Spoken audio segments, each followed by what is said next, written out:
नमस्कार, मैं हूं अनुराग मालवीय और आज INH हरिभूमि की वोट यात्रा पहुंची है खुरई। दरअसल इसकी वर्तमान पहचान की बात करें तो चूंकि सियासी तस्वीर बोलती है कि वो पहचान है भूपेंद्र सिंह जो नगरीय प्रशासन मंत्री है, लेकिन इसकी पुरानी पहचान की बात करें तो है वो डोहले का किला। लेकिन इस बीच की पहचान की बात करें तो खुरई जाना जाता है कृषि यंत्रों के विकास और निर्माण के लिए। तो इन तमाम पहचानों के साथ में हम अपने मेहमानों का परिचय कराते हैं और फिर बात करेंगे मुद्दों की।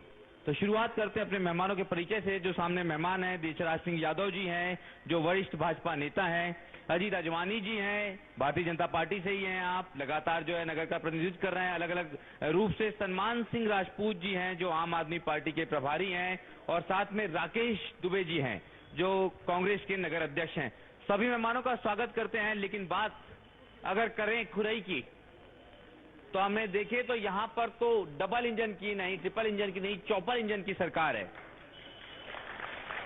और वो इसलिए क्योंकि प्रधानमंत्री यानी कि सांसद यहां से भारतीय जनता पार्टी के केंद्र की सरकार के लिए, विधायक भारतीय जनता पार्टी के प्रदेश की सरकार के लिए, लेकिन तीसरा इंजन भूपेंद्र सिंह के रूप में क्योंकि खुद मंत्री हैं, वो भी नगरीय प्रशासन।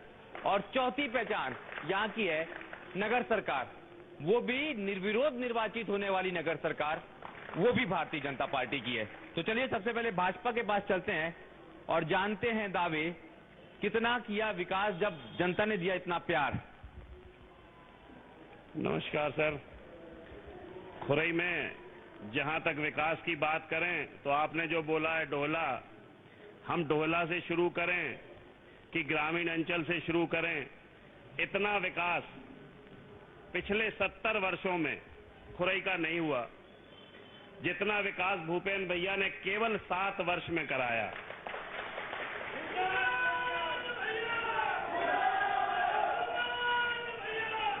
इन 10 वर्षों में जब से भूपेंद्र भैया खुरई का प्रतिनिधित्व कर रहे हैं, उनको केवल 7 वर्ष का समय मिला। 15 महीने इस बीच में कांग्रेस की सरकार रही, 1 साल कोरोना काल में चला गया। भारतीय जनता पार्टी की मध्य प्रदेश की शिवराज सिंह सरकार ने जो भी योजनाएं बनाई थी और जो विकास हो रहा था, जितनी योजनाएं थी उन 15 माह के कार्यकाल में, जब कमलनाथ की सरकार बनी 15 महीने में जो भी योजनाएं चल रही थी, चाहे वो लाडली लक्ष्मी योजना हो, चाहे कन्यादान योजना हो, चाहे तीर्थ दर्शन योजना हो, सभी योजनाओं को जो पब्लिक के हित में थी, सभी योजनाओं को उस सरकार ने बंद किया। किसानों के जो 2 लाख रुपए कर्ज माफी के लिए जिस पर सरकार बनी थी, कांग्रेस ने किसानों से झूठ बोलकर फरेब कर वो सरकार बनाई थी, लेकिन 1 भी रुपए का कर्जा माफ उस वक्त नहीं हुआ। किसान डिफाल्टर हुआ। आज भी वो किसान जो अच्छे किसान हर वर्ष अपना पैसा भरते थे, वो उस समय डिफाल्टर हुआ। उनकी बद्दुआ लगी, केवल 15 महीने में वो सरकार गिरी। उसके बाद भारतीय जनता पार्टी की शिवराज सिंह की सरकार फिर से बनी और भारतीय जनता पार्टी की शिवराज सिंह सरकार ने वो सभी योजनाओं को चालू किया जो कांग्रेस के समय पे बंद हुई थी। आपको पता होगा कन्यादान योजना के जब 31 हजार रुपए उस समय दिए जाते थे, हजारों कन्याओं की शादियां उस समय करा तो दी, लेकिन किसी को 1 भी पैसा उस समय कांग्रेस की सरकार ने नहीं दिया। हाल ही में अभी 6 महीने पहले जो योजनाएं उस समय बंद थी और जो पैसा कांग्रेस की सरकार ने नहीं दिया, भारतीय जनता पार्टी की शिवराज सिंह सरकार ने भूपेंद्र भैया के आग्रह पर करीब 106 महिलाएं युवतियां थी जिनको पैसा नहीं मिला था, उनको अभी भारतीय जनता पार्टी की सरकार ने सबको पूरे 31 हजार रुपए देने का काम किया। ये दावे हैं, खूब सारे दावे हैं, चाहे वो योजनाओं को लेके है, विकास को लेके है। राकेश जी, इन दावों को कितना सच माना जाए आपकी नजर से? ये भारतीय जनता पार्टी की जो दावे हैं, हमारे जो मित्र ने जो बहुत लंबा भाषण दे दिया है कि पूरा का पूरा झूठ है। दावे खोखले हैं, निराधार हैं। और जहां तक हमारे मित्र ने कहा है कि 70 साल में जो विकास नहीं हुआ उस विगत 7 सालों में हुआ है, जी और सरासर गलत है। क्योंकि ऐसा कौन सा कार्य नहीं हुआ 70 सालों में जो आजादी के पहले था। भारतीय जनता पार्टी केवल झूठ, फरेब और भ्रष्टाचार की पार्टी है। इसके अलावा कुछ नहीं। झूठ बोलना, बार बार बोलना, जोर से बोलना। और मेरे मित्र ने एक बात और कहा कि 15 महीनों की कांग्रेस की सरकार में कुछ न हुआ, तो मैं इस मंच के माध्यम से एक कैमरामैन से भी कहना चाहूंगा कि जरा देखिए आप, इस मंच पे जो गौवंश फिर रहा है, सड़कों पे गौवंश फिर रहा है, देखिए वो। और मैं कैमरा वालों से कहूंगा कि वो गौवंश तक कैमरा अपना ले जाए। वो भगा रहे, वो मंच से भगा रहे, वो गौ माता श्राप दे रही है पूरी भारतीय जनता पार्टी को। और कांग्रेस के पे जो इल्जाम लगा रहे, कांग्रेस ने 1100 गौशालाएं बनवाई 15 महीने के कार्यकाल में। और वापस आऊंगा, मैं चाह रहा हूं स्थानीय मुद्दों की बात होगी, पहले खुरई की बात होगी, खुरई विधानसभा की बात होगी।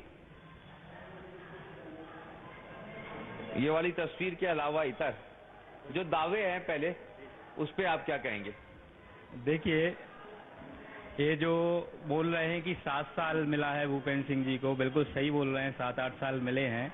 मगर इसके पीछे जाते हैं तो 70 साल में से 35 से ज्यादा, 50% से ज्यादा इस खुरई की जनता ने भाजपा को वोट दिया है। ठीक है, तो ये तो कहना गलत है कि 70 साल में कुछ नहीं किया। 40 साल तो आप रहे, आपके विधायक रहे।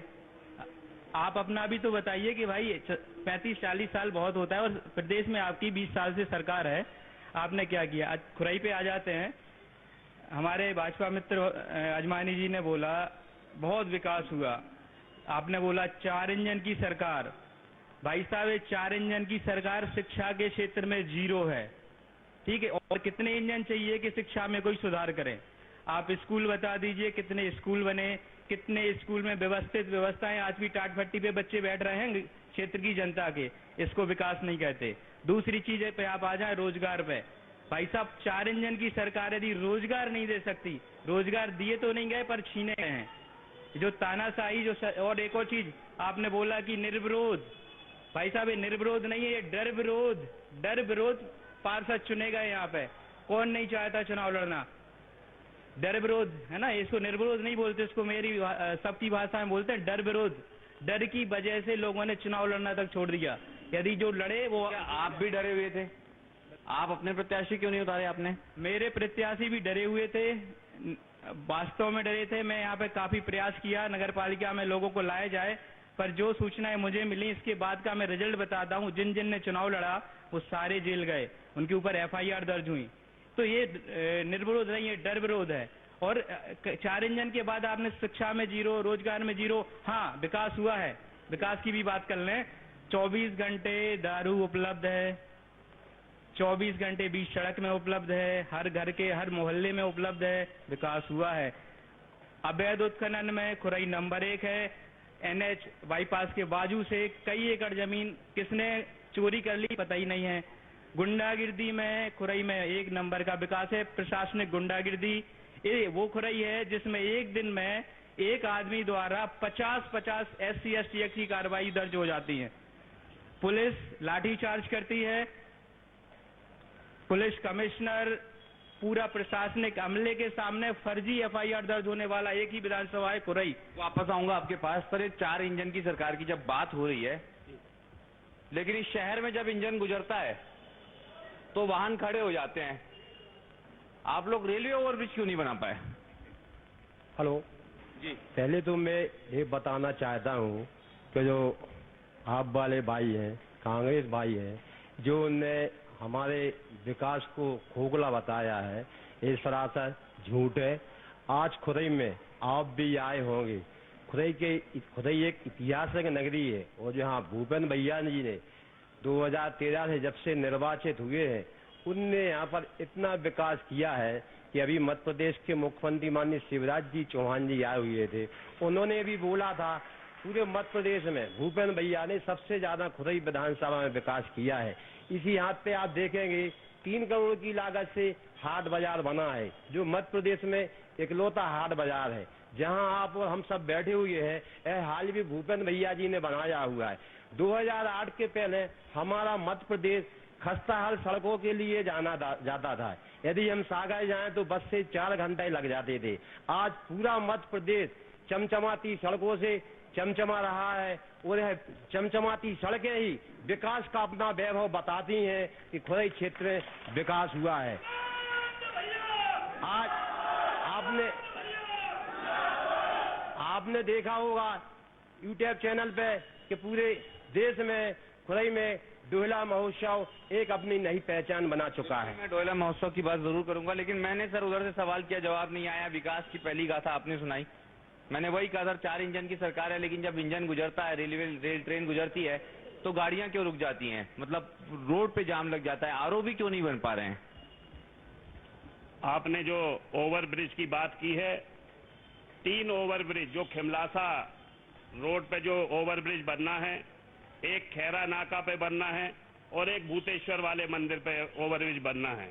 आपको बता दूं, आपको शायद पता होगा, 15 दिन पहले उस ओवरब्रिज का भूमि पूजन, जिसकी लागत करीब 40 करोड़ रुपया है, खुरई क्षेत्र के लाडले विधायक भूपेंद्र भैया ने उसका भूमि पूजन किया है और ठेकेदार ने भी यह गारंटी ली है कि 6 महीने में वो ओवरब्रिज बनेगा। खैरा नाका वाला जो ओवरब्रिज है उसमें कुछ अड़चने थी, क्योंकि वहां से जो बनना था वो जगह स्टेशन की जा रही थी, स्टेशन का प्लेटफॉर्म आ रहा था, इसलिए उसमें दिक्कतें हैं। भूपेंद्र भैया ने केंद्र से बात की है और वो भी ओवरब्रिज आने वाले समय में शीघ्र बनेगा। बाकी खिमलासा वाला जो ओवरब्रिज है, जिसकी लागत 60 करोड़ रुपए थी, यह पहले स्वीकृत हो गया था, लेकिन आने वाले नए टेंडर से 90 करोड़ का ओवरब्रिज शीघ्र खुरई में बनेगा। यह भूपेंद्र भैया ने खुरई के लोगों से वादा किया है। सर आप लोगों की सरकार कितने दिन रही? आप लोगों के यहाँ से कितने लोग जीतते रहे? देखिए 30 साल भारतीय जनता पार्टी का सांसद रहा खुरई में। 30 साल के पहले आप लोगों का 30 तो फिर आप लोग भी तो आरओबी रेलवे ओवरब्रिज बना सकते थे। हम लोगों के साथ ही थे, कुछ दिन पहले गए। अरे 30 साल से सांसद रहा है आप, 20 साल से 25 साल से यहाँ विधायक रहा बीजेपी का, 20 साल से यहाँ नगर पालिका में इनका सत्ता है और 7 बार के तो 7 बार भाजपा में थे जब ये सरकार। अरे हम तो भाजपा में थे, लेकिन थे 7 बार। मैं अर्चना जैन, नीति आयोग से मेंबर हूं मैं, और चूंकि अभी भाई साहब बोल रहे थे, तो देखिए ऐसा है कि अभी सिर्फ एक राज्य के लिए नहीं, समस्त राज्यों के लिए मैंने अभी गौशालाओं की जो निर्माण के लिए हर स्टेट के लिए 100 से अधिक निर्माण के लिए अभी निकाली है वो, कि अभी शासन के लिए जिन राज्यों में अभी चुनाव है। और मैं ये कहना चाहती हूँ कि अगर एक गाय यहाँ आ गई है तो उसका इश्यू ना उठाएं। मैं स्वयं दयोदर संघ की राष्ट्रीय सचिव हूँ और मेरे द्वारा 100 से ज्यादा गौशालाएं संचालित हैं। और यहाँ की अगर बात करें तो व्यक्ति विशेष की बात करिए तो विकास कहाँ नहीं दिख रहा है। आज से हम जब माननीय जी नहीं थे, उसके पहले भी थी हमारे यहाँ कांग्रेस के जो विधायक थे, माना कि जब विधायक कांग्रेस के थे तो सरकार बीजेपी की थी। ये हमारी क्या कहें कि दुर्दशा ही कहें कि हम जब भी विधायक चुनते थे तो सरकार अपोजिट थी। और इस बार हम लोगों का ऐसा वो भाग्य रहा कि हमारे माननीय विधायक जी मंत्री बनकर आए, और अंधा भी ये टटोल के बता देगा कि विकास क्या होता है। विकास की गंगा उन्होंने बहाई, हर समाज के लिए उन्होंने अपने सामुदायिक भवन बना के दिए हैं। हर क्षेत्र में, ये नहीं कि महिला कहीं निकल नहीं पाती थी, यहाँ इतना डर था। मैं ये नहीं कह रही हूँ कि मैं बीजेपी, कांग्रेस या आम आदमी की पार्टी की बात कर रही हूँ, मैं महिला वर्ग के होने के नाते पहले महिला की बात कर रही हूँ कि पहले इतना डर होता था। यही पठार पर, यहाँ पठार के नाम से लोग डरते थे और यहाँ कोई आ नहीं पाता था। और आज देखिए अमन चैन की गंगा बह रही है, आपको भी दिख रही है। जी हाँ जी आपके जो विकास के मुद्दे हैं, जो ठीक है, जो कृषि प्रधान देश है, और जो पूरा जो क्षेत्र है जो खुरई, किसान की पूछो आप हमसे। किसान की बता दो, कृषि यंत्र यहाँ बनते हैं, सबसे अच्छा गेहूं यहाँ होता है। जो बीत रही किसान पे जे बीत रही कि जब प्रधानमंत्री मनमोहन सिंह थे उस समय 10,000 रुपया क्विंटल चना बिकता था, मजूरी 50 रुपया मिलती थी, डीएपी की बोरी 187 रुपया की, चना 4000, आज मजूरी 400 रुपया हो रही, डीजल उस समय 30 खरीदो, आज 100 रुपया खरीद रहे। और सुनो आप, वही चना हमारे जो व्यापारी लोग 4000 में खरीद रहे, आज 6500 बिक रहा हो। हम 19 क्विंटल को पैसा दो, 19.5 क्विंटल को है जवाबदार। ये एक मिनट, आज माता बहने क्षमा करना, जो लोग बोल रहे हैं कि सुरक्षा, धीरेन्द्र शास्त्री की रैली निकली थी, 28 मंगलसूत्र गए थे, पूरे पार्षद, पूरी पुलिस, कहाँ गई वो सुरक्षा व्यवस्था तुम्हारी? कहाँ गई सुरक्षा व्यवस्था? जी, आप शांति से सुनना, हम थोड़ा धीरे बोलते हैं, समय देना पड़े आप, ठीक है? नहीं जी, समय लिमिटेड। अब जैसे हम बात करें तो अभी ने कही मजूरी 50 रुपया, तो कांग्रेस की मानसिकता यही से झलकत है। देखो, कांग्रेस पार्टी नहीं है, वह एक कंपनी है। भारतीय जनता पार्टी एक पार्टी है जो कि विचारों की पार्टी है, भारतीय पूरे भारत राष्ट्र की पार्टी है। अब हम आगे बात करें, ठीक है? अब 15 महीना की जब कांग्रेस की सरकार बनी थी, तो एक तो अमीर वर्ग है, मध्यम वर्ग है और गरीब वर्ग है। तो कांग्रेस ने क्या करो तो कि सबसे पहले जितने भी कर्मकार के कार्ड हैं वे उन्हें निरस्त करे, संबल कार्ड उन्हें निरस्त करने को काम करो, ठीक है? और प्रधानमंत्री जी ने बीएलसी मध्य प्रदेश में भेजी, इनने वे बीएलसी वापस कर दें। काय कर दें कि केंद्र से 1.5 लाख रुपया एक बीएलसी के पीएम मोदी भेजा थे और 1 लाख रुपया प्रदेश सरकार के लाने पड़ा था। तो इनने बहानों का बनाओ कि हमारे पास फंड ही नहीं है। जी, एक मिनट सर, खुरई की एक बड़ी पहचान है कृषि यंत्रों का निर्माण। ये उद्योग कितना और विकसित हो सकता था और कितना अभी है, क्या स्थितियां हैं? खुरई, देखिए, ये क्षेत्र बुंदेलखंड में जो सागर जिला है उसका खुरई अपने आप में 306 सरबती और कृषि यंत्रों के लिए बहुत ज्यादा देश भर में विख्यात है। और तो और यहाँ के कृषि जो यंत्र हैं वो विदेशों में भी सप्लाई होते हैं। लेकिन वर्तमान स्थिति में इसका डेवलप इसके अलावा भी और कई सारे क्षेत्रों में हो सकता था, लेकिन वो वर्तमान स्थिति में नहीं हो पा रहा है। उसके कई सारे रीजन है। यहाँ का सबसे बड़ा मुद्दा है बेरोजगारी। दूसरा सबसे बड़ा मुद्दा है यहाँ का अवैध उत्खनन। यहाँ पर मतलब सरकार द्वारा प्रति वर्ष करोड़ों की संख्या में पेड़ पौधे लगाए जाते हैं, लेकिन इन्हीं के पार्षदों और मतलब नेताओं द्वारा सीधे के सीधे पहाड़ के पहाड़ खत्म कर दिए जाते हैं।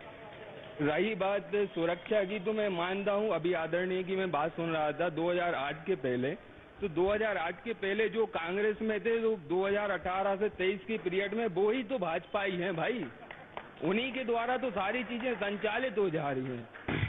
तीसरी कंडीशन ये है कि जो यहाँ के मूल भाजपाई रहे हैं, जनसंघी हैं या आरएसएस के हैं, वो वर्तमान में आपको किसी मंच पर नजर नहीं आएंगे सिवाय दाऊ के।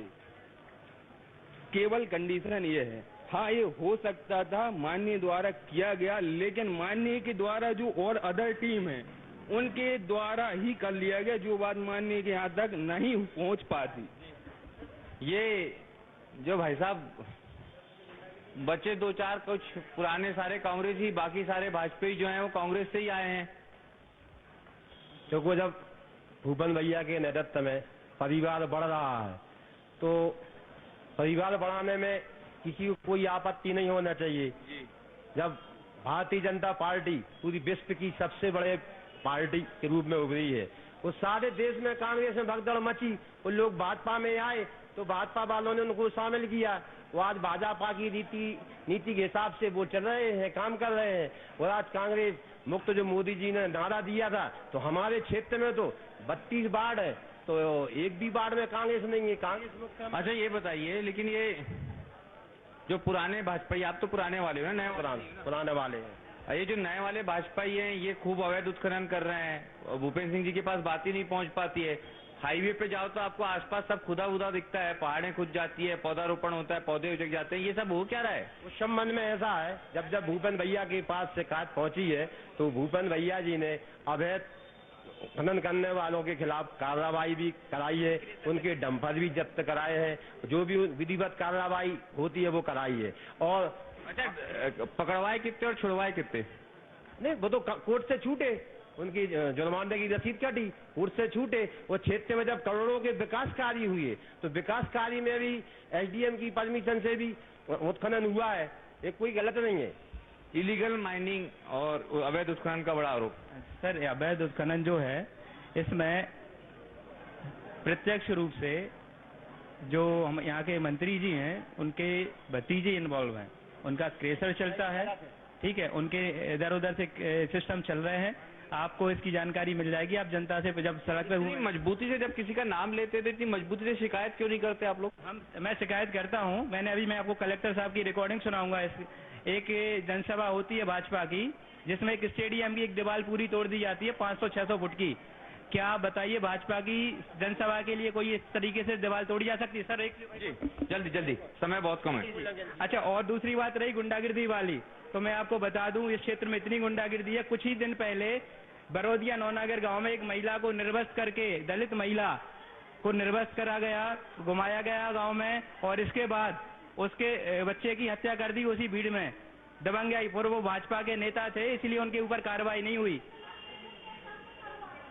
जी जी भाई एक दे दीजिए जवाब। आपने जो बोला उन पर कोई कार्रवाई नहीं हुई। बरोदिया नौनगर की सर और बरोदिया नौनगर जो कार्रवाई है, सारे मुलजिम जेल में हैं।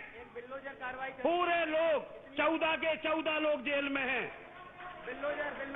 ना वहाँ बरोदिया में कोई किसी, सब जो भी वहाँ बता रहे ना उसकी हत्या हुई, वो हमारे भाई हैं। उनकी दुखद घटना पर हम लोगों को दुख है, लेकिन सारे अपराधी, चाहे वो किसी भी समाज का हो, सारे अपराधी जेल में हैं। भूपेंद्र भैया के होते हुए किसी जाति विशेष का नाम लेना एक गलत बात है। यहाँ पर भी अनुसूचित जाति के सैकड़ों लोग खड़े हैं। अगर बता दें कि कोई भी भेदभाव से काम करते हो भूपेंद्र भैया, अगर आवास योजना के सबसे ज्यादा अगर मकान मिले हैं तो यहाँ अनुसूचित जाति वर्ग के भाई बैठे हैं, मुस्लिम वर्ग के वो लोग बैठे हैं। सबसे ज्यादा आवास भूपेंद्र भैया ने ना कभी जाति धर्म की बात की, ना किसी जाति विशेष की बात की, सभी का। जी, आप क्या कहना चाह रहे थे? भूपेंद्र भैया ने बरोदिया में 10 लाख रुपए उस परिवार को दिए हैं, एवं इसके अलावा 14 लोग जो भी आरोपी हैं सबको जेल भेज दिया गया है। हाँ जी, हाँ बोलिए ना। पैसे दे दो, लोगों को मारते रहो, पैसे दे दो, लोगों को मारते रहो। चलिए, समय का अभाव है। आखिरी में भारतीय जनता पार्टी के पास विकास का क्या मॉडल है खुरई के? आगे भविष्य में क्या करवाएंगे? विकास का मॉडल आज पूरे मध्य प्रदेश में खुरई का विकास के मॉडल की मांग चल रही है। भूपेंद्र भैया जी ने इतने व्यवस्थित तरीके से खुरई को विकास के क्षेत्र में सजाया है कि हमारी खुरई पूरे मध्य प्रदेश में पहले नंबर पर, आज देश में भी खुरई का नाम अंकित हो गया है। भूपेंद्र भैया जी ने सड़कों का निर्माण किया है, आगे क्या करवाएंगे अगर आपको मौका मिलता है? देखिए, हम लोग जो दिल्ली में काम कर रहे हैं, शिक्षा, स्वास्थ्य, रोजगार, जो काम पंजाब में हो रहे हैं, मोहल्ला क्लिनिक, वो सारे काम मध्य प्रदेश के लिए भी हमारा गारंटी कार्ड आया है। 10 की 10 गारंटी तो होंगी ही पूरी, जो हम कर चुके हैं दिल्ली पंजाब में पूरी। इसके साथ और भी काम होंगे, जनहितैषी काम ज्यादा होंगे। खुरई का विकास कैसे होगा? भविष्य का ही बात करते हैं सर, पुरानी बातें खूब हो गई। भविष्य में संजीवनी क्लिनिक का जो बोला है, आप जब बनवाओगे तो बनवाओगे जब आपकी सरकार आएगी 150 साल बाद। लेकिन संजीवनी क्लिनिक खुरई में बन चुका है, एक नया संजीवनी क्लिनिक स्टार्ट हो चुका है। जहां तक औद्योगिक क्षेत्र की बात आपने बोली है, औद्योगिक क्षेत्र के लिए 10 एकड़ भूमि अभी मंत्री जी ने उसका भूमि पूजन कर दिया है, और सारे लोगों को, करीब 40 लोगों को, जो लोग छोटे तबके के थे, बड़े बड़े लोगों की फैक्ट्रियां थी, जो मीडियम क्लास के लोग फैक्ट्रियां नहीं खोल पाते थे, उनको आधा एकड़ जगह देकर बगैर ब्याज के उनको लोन दिलाकर आने वाले समय में औद्योगिक विकास होगा।